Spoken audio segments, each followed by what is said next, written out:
So it was that time of the school year, like now, between Thanksgiving and Christmas, wasn't a lot going on. And little Johnny's teacher was having a hard time keeping the class interested and engaged. A lot of the younger kids who still had that Christmas spirit were watching the Polar Express and other movies like that. But the 7th and 8th graders were kind of partied out. So the teacher decided to try something a little different. She said, today we're going to talk about career paths or things that you guys may want to do.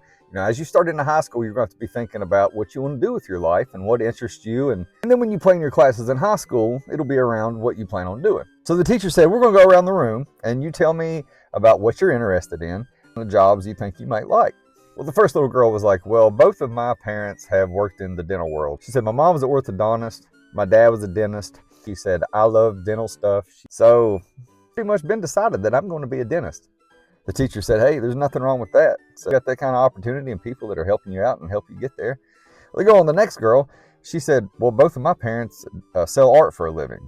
She said they paint, they sculpt, a big part of my life and a big influence on me. And so naturally, I plan to get an art degree and become an artist. The teacher was like, well, if it works out, it works out. 10-4.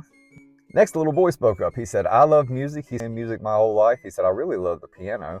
And I like performing for people. He said, hopefully I'll become good enough one day that I'm a concert pianist. The teacher said, all right, all right. She said, Johnny, we got a dentist, an artist, and a pianist. What interests you and what kind of stuff do you think you're going to want to get into?